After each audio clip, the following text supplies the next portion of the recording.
Bienvenue dans la deuxième partie de votre émission. Rien ne nous échappe, le thermomètre de la société.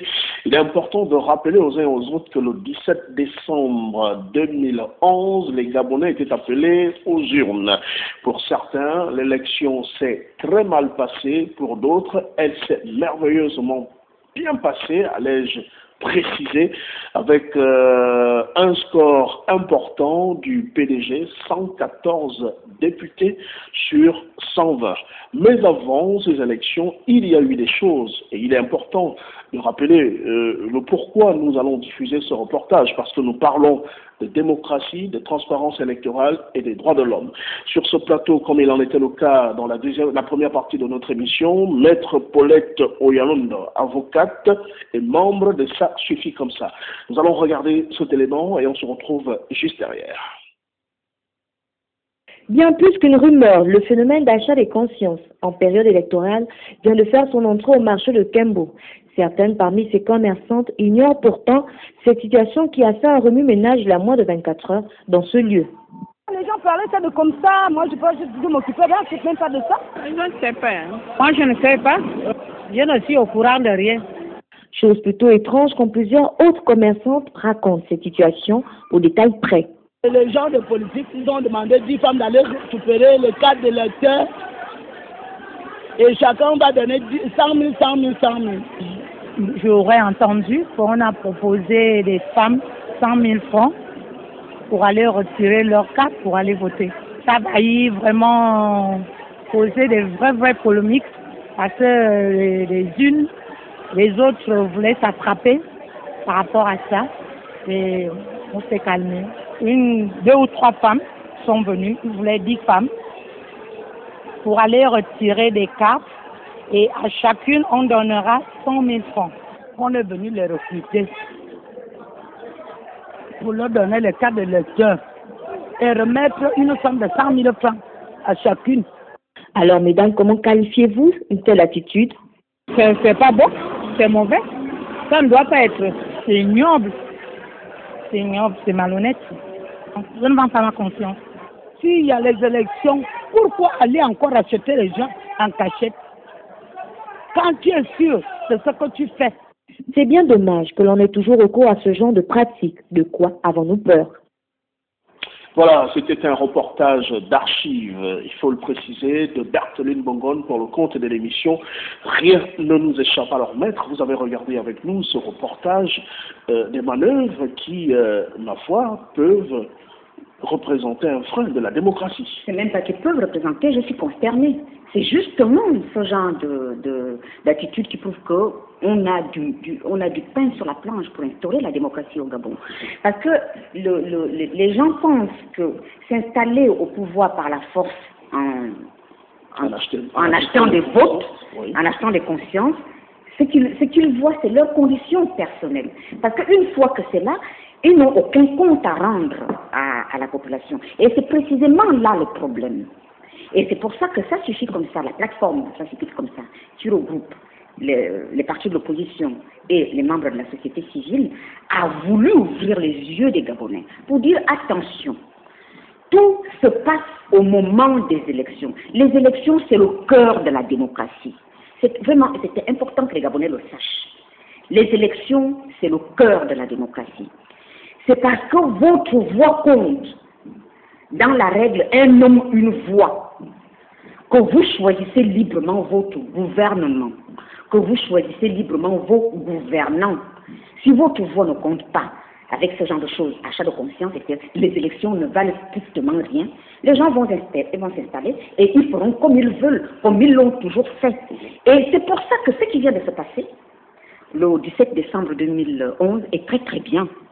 Parce que les Gabonais ont réagi et ont compris que désormais, il faut qu'ils imposent leur volonté.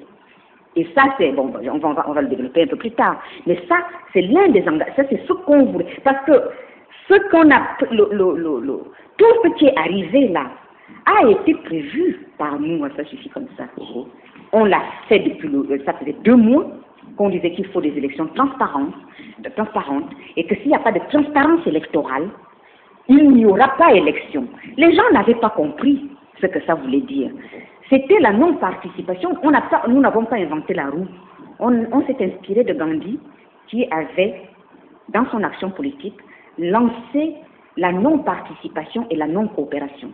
Quand tu as en face de toi un pouvoir qui ne comprend pas, parce qu'encore une fois, la démocratie c'est le dialogue, c'est pas la force. Donc, pour que nous posions, les règles sont établies. Je demande le respect de ces règles-là. Si vous ne voulez pas les respecter, nous n'avons rien à faire ensemble. C'est ça la démocratie. Et normalement, tout démocrate doit vouloir le respect des règles et travailler au respect des règles de manière systématique. Et nous, on l'a dit depuis le début, on a dit attention, il faut la transparence électorale. Et la transparence électorale, c'est un ensemble de choses qui va de la confection des élections jusqu'au jour du scrutin, la fiabilité des élections, la fiabilité du fichier électoral, le découpage électoral, où chaque candidat est égal devant l'élection. Chaque électeur est égal devant l'élection. L'accès aux moyens d'État, la visibilité de la vie publique. Toute personne qui prend part à la vie publique de son pays doit être visible par les moyens mis en œuvre par l'État pour rendre tout le monde visible. Parce que les Gabonais doivent écouter plusieurs sons de cloche pour faire leur choix. Et c'est ça qui devient l'opinion publique qui arbitre. On a son son de cloche, le sien, le mien, et le Gabonais qui écoute, arbitre et dit voilà le son de cloche que je préfère. Et ça, qui fait avancer le pays. Et le son de cloche choisi va faire attention en se disant moi j'ai été choisi cette fois. Si je ne fais pas attention, on peut me changer la prochaine fois et il fera des efforts pour travailler. En attendant, d'autres sons de cloche. Donc, la démocratie, c'est uniquement le dialogue pour le respect des normes universelles fixées par les Nations Unies, par l'Union africaine, par la francophonie. Donc voilà, c'est aussi simple que ça. Et donc là, les Gabonais, en comprenant depuis longtemps que ça c'est depuis 90 qu'ils votent, mais leurs conditions de vie ne changent pas, alors que le vote, justement, apporte le changement des conditions de vie. Puisque le vote installe la démocratie, et la démocratie apporte le développement. Je vous assure que la démocratie apporte le développement. Il n'y a rien d'autre qui apporte le développement que la démocratie. Alors, si les gouvernants refusent la démocratie, est-ce que le peuple peut s'imposer lui-même sa démocratie? Exactement. Et c'est justement ce à quoi nous travaillons. C'est-à-dire que tout ce qu'on a fait a une logique que pour l'instant, les gens ne voient pas encore. Mais si vous regardez bien, vous verrez que le mouvement, ça se fait comme ça, est très logique dans ce qu'il fait. Nous avons commencé par dire, s'il n'y a pas de transparence électorale, il n'y aura pas d'élection. Mais nous le disions au sens philosophique. Ça veut dire qu'il n'y aura pas d'élection au sens gandhien du terme. Parce que comme on a prôné la non-participation et la non-coopération, l'absence d'élection voulait dire que démocratiquement, les élections n'auront pas lieu, et elles n'ont pas eu lieu. Les élections qui viennent de se passer ne sont pas démocratiques. Voilà. Parce que pour dire que les élections sont démocratiques, il faut des critères. Le premier critère tient à ce qu'on appelle la crédibilité des élections. C'est quoi la crédibilité d'une élection? La crédibilité d'une élection, c'est un seul critère, c'est-à-dire la participation de tous à l'élection. Nous sommes 5 dans cette pièce, nous représentons par exemple le pays, et nous disons nous voulons tous les 5 aller aux élections. Eh bien, si l'un d'entre nous ne peut pas y aller parce que les autres font obstruction, les élections ne seront pas crédibles. Ça veut donc dire que nous avons vécu là un passage en force? Absolument. Donc, le Gabon, pire que ça, l'État gabonais a lui-même posé les conditions d'une dictature en permettant à beaucoup de Gabonais de ne pas pouvoir prendre part aux élections par l'ordonnance qui a été prise, l'ordonnance 009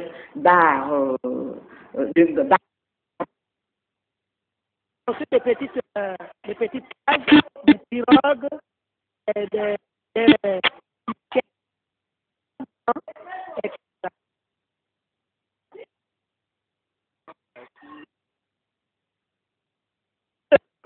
Ils sont notés. Ils ne le font pas.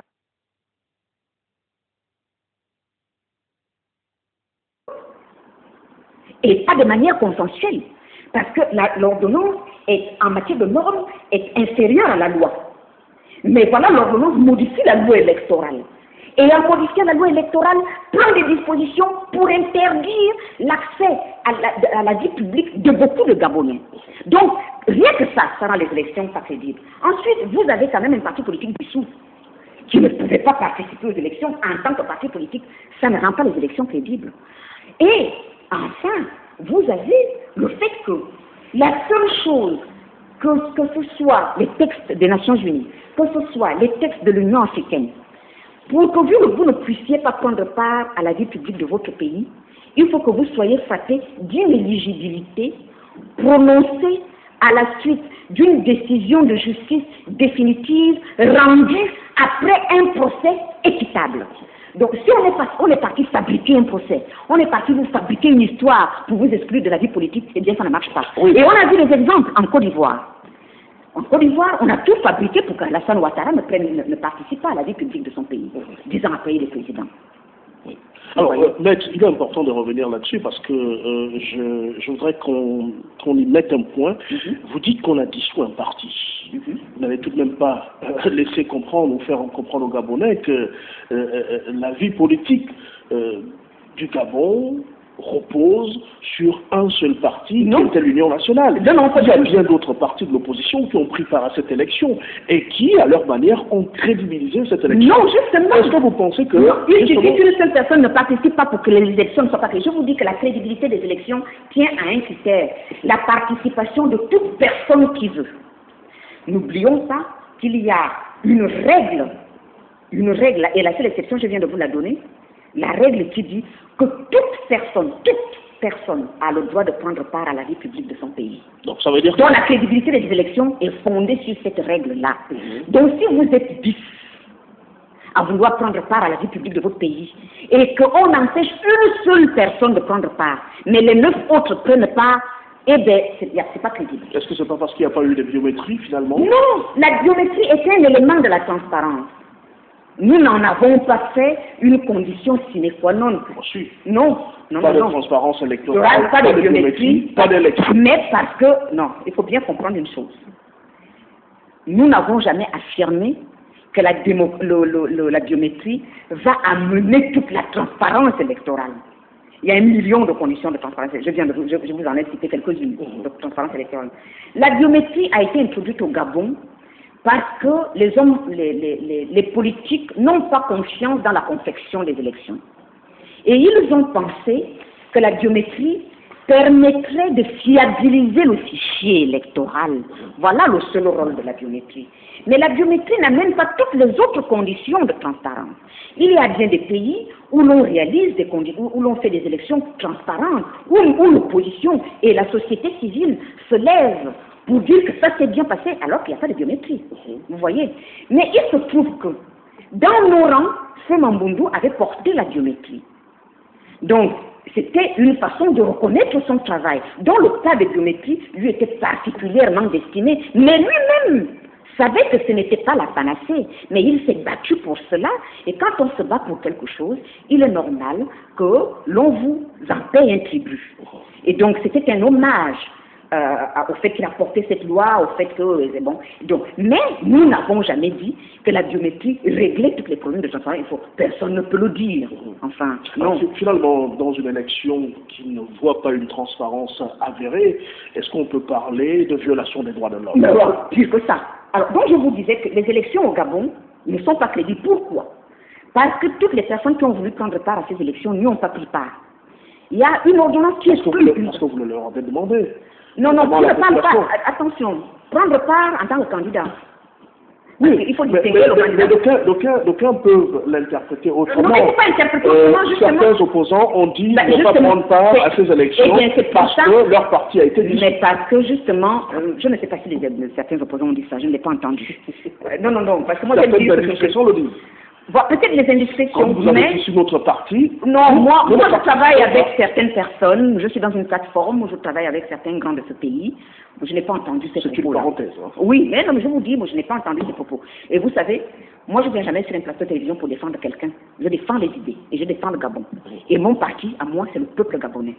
Donc c'est mon peuple. Votre nouveau parti. Non, c'est ça, toujours été mon parti. Dans le PDG. Mais moi je suis la fille du peuple.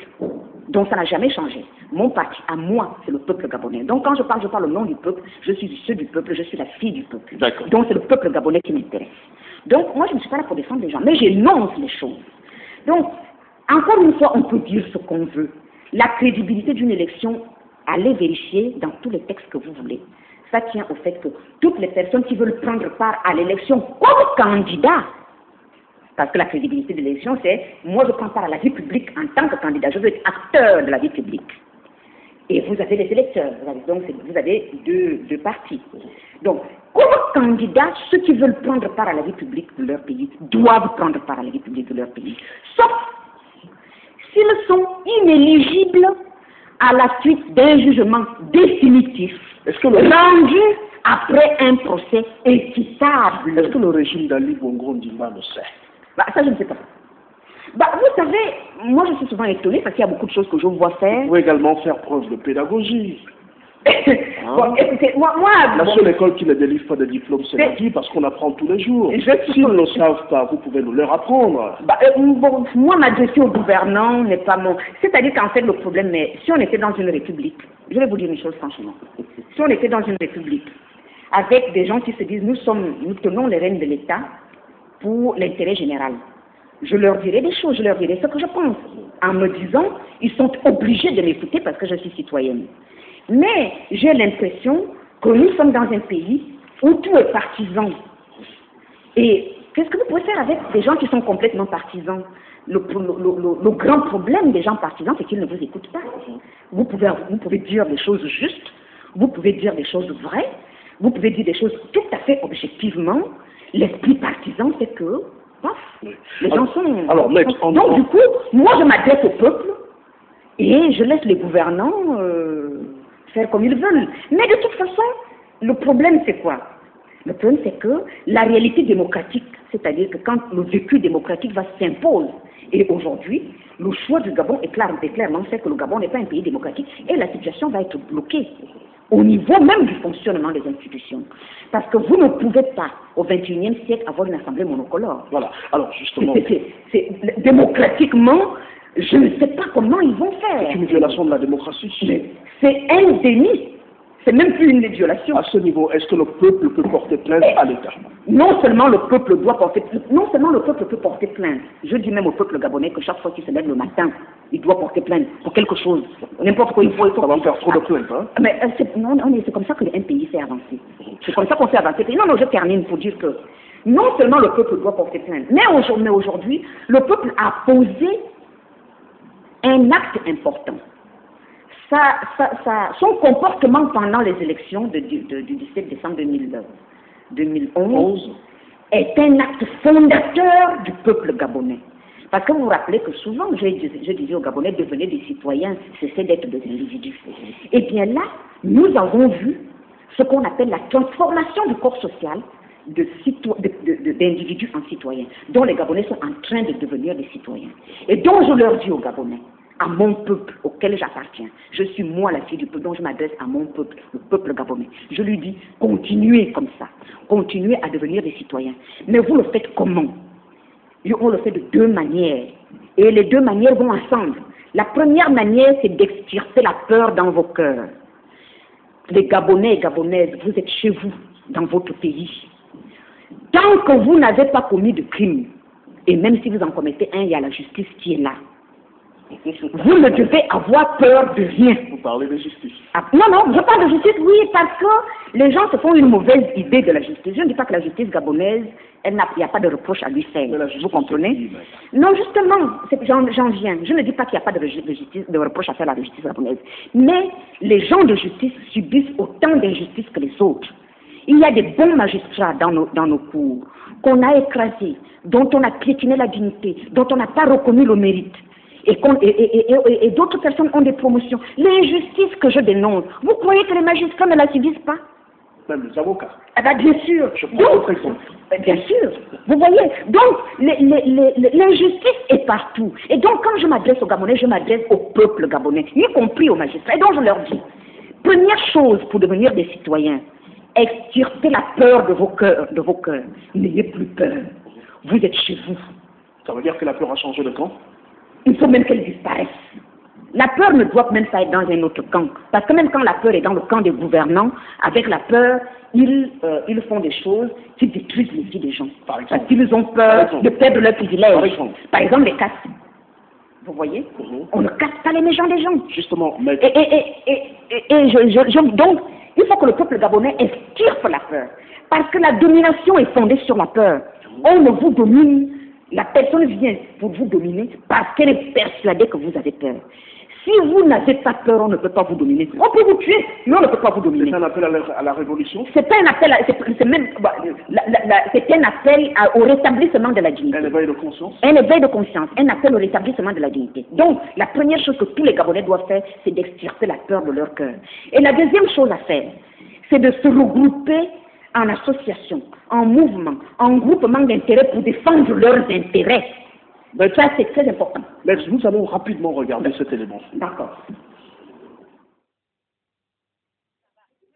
Plus personne ne peut aujourd'hui expliquer la pression exercée sur ses compatriotes dans cette zone nord de Libreville. Des sommations à n'en plus finir. Pourtant, des conciliations menées par le sénateur de cette circonscription administrative n'ont jusque-là rien donné.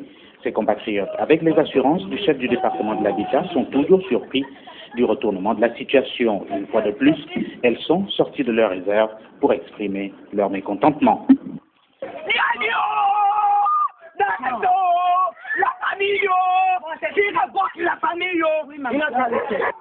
À y regarder de près, les maisons d'habitation érigées pourtant sur le site à polémique respectent bien les normes en matière de construction.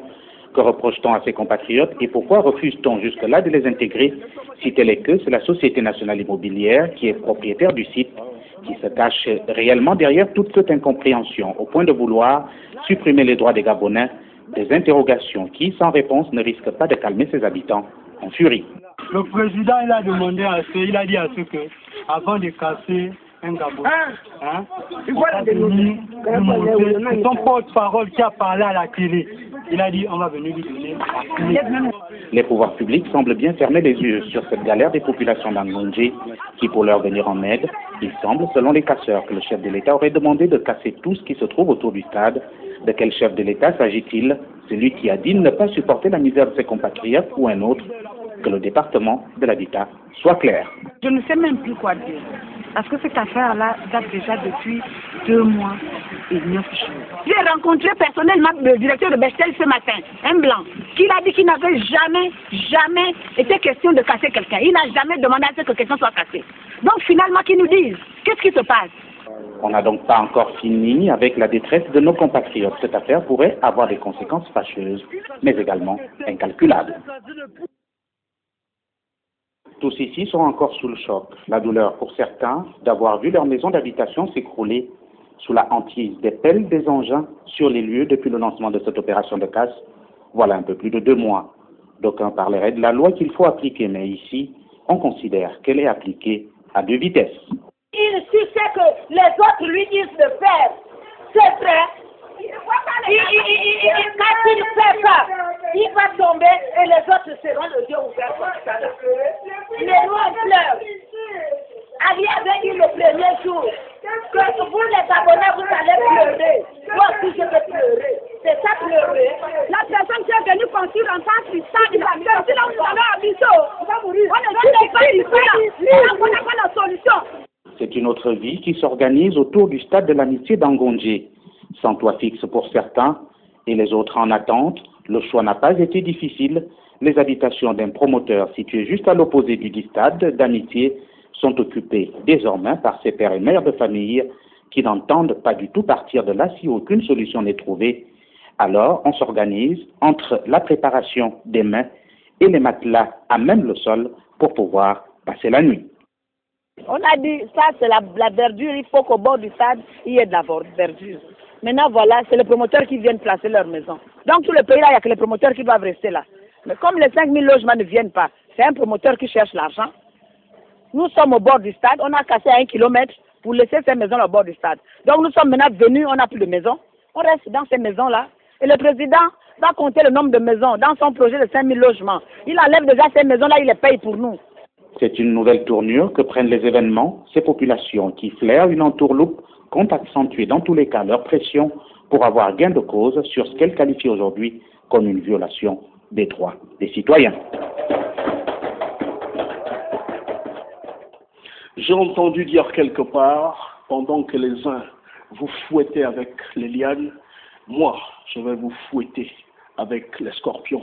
Au passage, je vais spécialement dire bonjour et adresser des salutations à Zanf qui nous regarde quelque part dans Libreville. Alors, maître, vous avez regardé ces reportages. Est-ce qu'on peut encore parler des droits de l'homme? Mais non, bien sûr que non. Vous savez, je suis atterrée. C'est à pleurer. Détruire des vies à ce point-là, c'est quelque chose que je ne comprends pas. Mais en revanche, je les encourage. C'est-à-dire que ce qu'ils font, à résister, ils doivent continuer à le faire. Mais ils ne doivent pas s'arrêter là. Il faut qu'ils attaquent l'État. Il faut attaquer l'État. Montez vos dossiers. Saisissez les avocats. Attaquez l'État. Attaquez l'État. Non seulement ça, mais à partir de maintenant, il faut que les Gabonais qui ont bien compris que leurs droits ne seront jamais respectés si eux-mêmes ne font pas un effort, s'organisent en groupement, s'organisent en communauté, s'organisent en association, peu importe le nom que l'on donne à ça, en fonction de vos intérêts. C'est-à-dire que si vous êtes chauffeur de taxi, regroupez-vous pour défendre vos intérêts de chauffeur de taxi. Si vous êtes des coiffeuses, regroupez-vous pour défendre vos intérêts de coiffeuses. Si vous êtes des chômeurs, regroupez-vous parce qu'il faut demander à l'État. L'État gabonais a pris des engagements pour garantir à tous les Gabonais les droits économiques qui sont les droits de l'homme. Et le Gabon est un pays immensément riche dont les gens qui n'arrivent pas à manger, qui n'arrivent pas à trouver du travail, doivent demander à l'État comment se fait-il que je ne trouve pas de travail, comment se fait-il que je ne mange pas. Donc il faut se regrouper. Et la Charte africaine des droits de l'homme et des peuples incite les populations à se regrouper pour défendre leurs intérêts. Une fois qu'ils sont regroupés comme ça pour défendre leurs intérêts, s'ils ne savent pas quoi faire, qu'ils m'appellent, je viendrai leur dire comment faire, je viendrai leur montrer comment attaquer l'État, je viendrai leur dire comment défendre leurs intérêts. Mais encore une fois, il faut qu'ils se regroupent eux. Il faut qu'ils fassent deux choses désormais, les Gabonais. Première chose, extirper la peur de leur cœur, considérer que ce pays est le leur, et en considérant que ce pays est le leur, se regrouper pour défendre leurs intérêts. Et moi, je suis là, à leur côté, pour cela.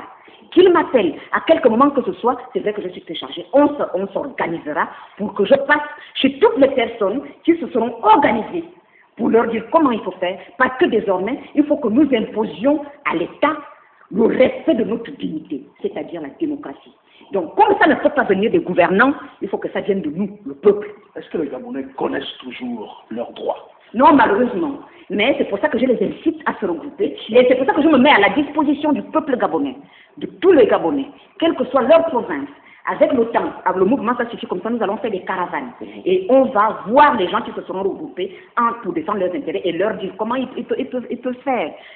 D'autres peuvent me suivre. Je suis très facilement. Je suis sur Facebook. J'ai mon numéro de téléphone qui est le même depuis 15 ans que tout le monde connaît. Oui. J'ai un cabinet. Donc, regroupez-vous pour défendre vos intérêts et c'est comme ça que nous allons imposer la démocratie. Et si les Gabonais s'organisent pour défendre leur dignité et imposer la démocratie, à mon avis, ça mettra peu de temps pour qu'on ait de bons résultats. Mais ça veut dire que vous allez en guerre contre l'État? Vous n'avez pas peur de l'État? Ah non, l'État est mon serviteur.